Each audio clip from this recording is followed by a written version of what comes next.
लम्हों की कहानियाँ। नमस्कार मित्रों, लम्हों की कहानियाँ चैनल में आप सभी का स्वागत है। आप सभी मानसून का आनंद लेते हुए मेरी कहानियाँ भी सुन रहे होंगे। मेरी लिखी और सुनाई गई कहानियाँ अगर आपको पसंद आ रही हो तो सब्सक्राइब करें। कहानी चंद लोगों की जो अचानक ही बदल जाते हैं। कैसे? आइए इस कहानी में सुनते हैं जिसका नाम है महालुटेरी। आइए शुरू करें। बधाई हो मोहनलाल जी, पोता हुआ है। शहर के जाने माने उद्योगपति मोहनलाल जी ने सुना तो उनकी खुशी का ठिकाना ही नहीं रहा। उन्होंने बहुत सारी मिठाइयाँ बंटवाईं। बधाइयों और मिठाइयों का जो सिलसिला शुरू हुआ तो कई दिनों तक चलता रहा। पहली बार दादी बनी पद्मावती और उनका बेटा यश, वो भी बहुत खुश। बच्चे के बहुत से नाम सोचे जाने लगे। कहाँ पढ़ेगा, क्या क्या सीखेगा, सारी बातें सब लोग अपनी अपनी सोच के हिसाब से तय कर रहे थे। पर हाँ, ये बात पक्की थी कि बच्चा बड़ा होकर अपने पारिवारिक व्यापार को और आगे बढ़ाएगा।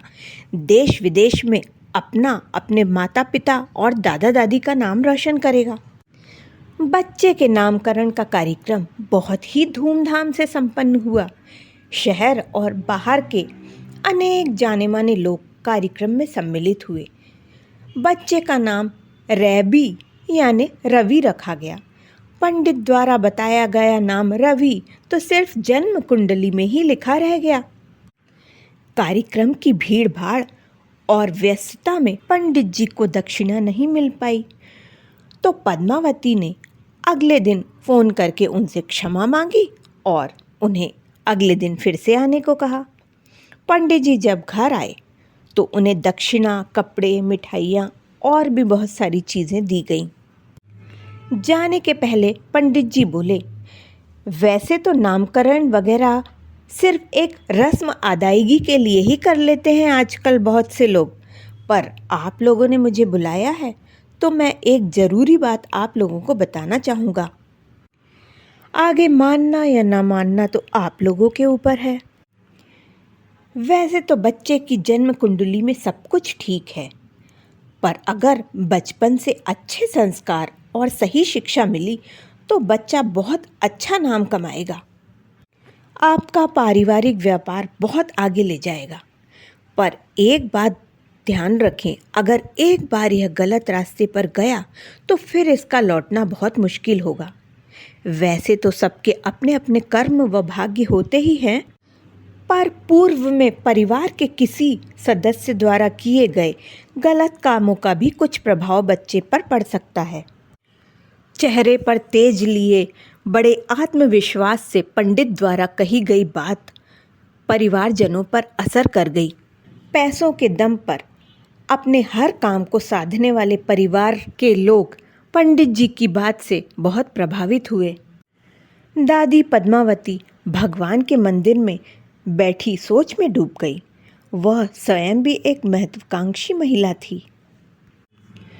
पति मोहनलाल की बढ़ती महत्वाकांक्षा को पद्मावती का साथ मिला तो उनके लिए ये सोने पे सुहागा जैसी बात हो गई। पत्नी पद्मावती ने बड़ी ही चालाकी से पुश्तैनी ज़मीन पर कारखाना बनवाने के लिए घर के सारे लोगों को तैयार कर लिया और धीरे धीरे बड़े बड़े सपने दिखाकर मीठी मीठी बातें करके सभी सदस्यों को उस प्रॉपर्टी से बेदखल कर दिया। सभी सदस्य पेपर पर साइन कर चुके थे। सभी की कुछ ना कुछ कमजोरियां भी थी, तो औने पौने पैसे लेकर सभी चुपचाप बैठ गए। सफलता के गुरूर में अब पद्मावती इन सभी रिश्तेदारों को कुछ भी नहीं समझती थी। ढलती उम्र और पोते के मोह में पड़ी पद्मावती पंडित जी की बात से कुछ सहम सी गई थी। अब उसे अपने सारे पुराने कर्मों का पछतावा हो रहा था। वह इन सभी बातों से उबर ही नहीं पा रही थी।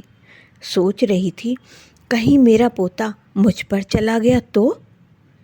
मेरी बहन तो कह भी रही थी कि रैबी तो दीदी आपके जैसे ही दिखता है, बढ़ती उम्र के साथ थोड़ा धार्मिक होना तो स्वाभाविक भी है। वह मन ही मन भगवान से प्रार्थना कर रही थी कि मेरा पोता मेरे जैसा बिल्कुल ना निकले, वरना क्या पता मुझे भी वृद्धाश्रम का मुंह देखना पड़े।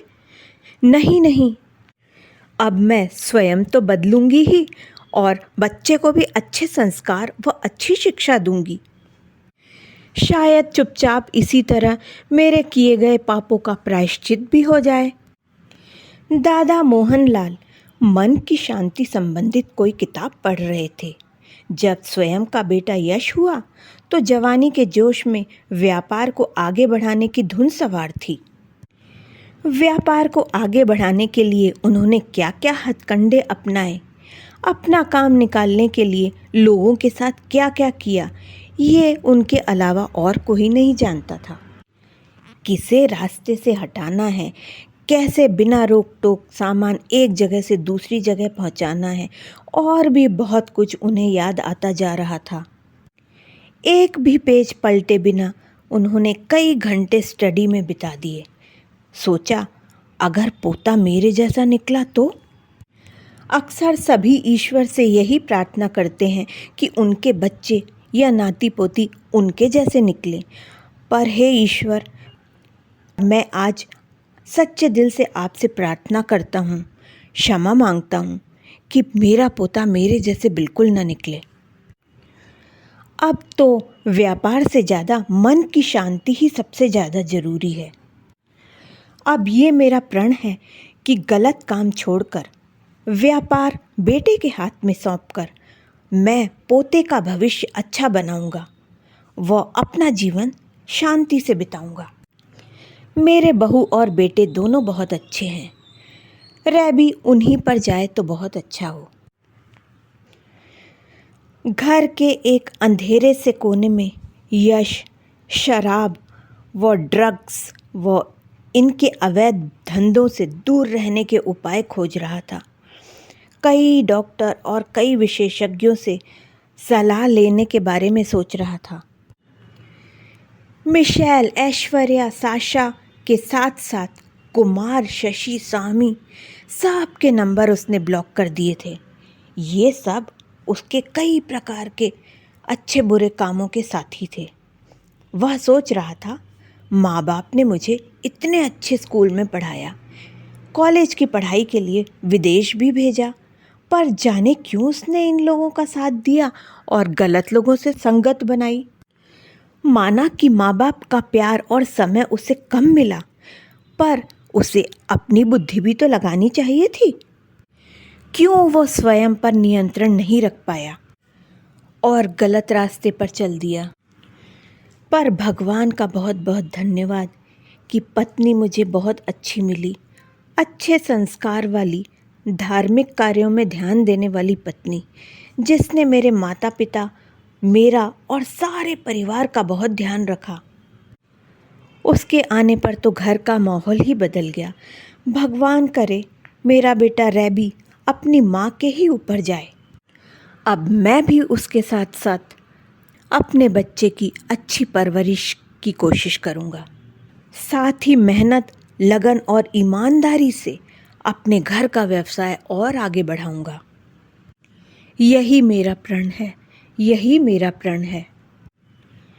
इधर अपने कमरे में पद्मावती मोहनलाल की बहू, यश की पत्नी यानी रैबी की माँ मेधा अपने बच्चे को सुलाते हुए सोच रही थी, वाह, ये पंडित जी क्या कह गए, क्या कर गए कि रैबी की दादी आकर इसे बहुत प्यार करके संस्कारवान बनाने की बात कह के गई।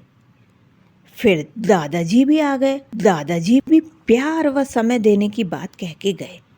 और अभी मेरे पतिदेव बच्चे को गोद लेकर प्रण करके गए हैं कि तुझे अच्छा मेहनती इंसान बनाएंगे। धीरे से हंसते हुए मन ही मन बोली, इतने दिनों में बहुत कुछ तो जान गई हूँ इन लोगों के बारे में, पर ये कहाँ जान पाए हैं मेरे बारे में। अगर ये लुटेरे हैं तो मैं महालुटेरी। ये क्या मेरे बेटे को अच्छा बनाएंगे? खुद ही सुधर जाएं वही काफ़ी है। मैं रैबी पर इनका साया भी नहीं पड़ने दूंगी। शादी के समय मिले महंगे उपहार व रैबी के जन्म के समय मोहनलाल द्वारा दी गई अनेक प्रॉपर्टी मिला के बहुत कुछ मेरे हाथ में आ गया है। अब मेरे अमेरिका के लिए निकलने का समय हो गया है। सबके सोते ही मैं तुरंत निकल पड़ूंगी। नीलेश ने पहले ही टिकट निकलवा ली है। एयरपोर्ट पर वह मेरा और हमारे बेटे रैबी का इंतज़ार कर रहा होगा। मेरा काम तो हो गया, अब भगवान ही जाने पद्मावती, मोहनलाल और उनके बेटे यश का क्या होगा। दोस्तों, कहानी कैसी लगी कमेंट्स करके अवश्य बताइए। अगली कहानी लेके शीघ्र ही उपस्थित होती हूँ। धन्यवाद।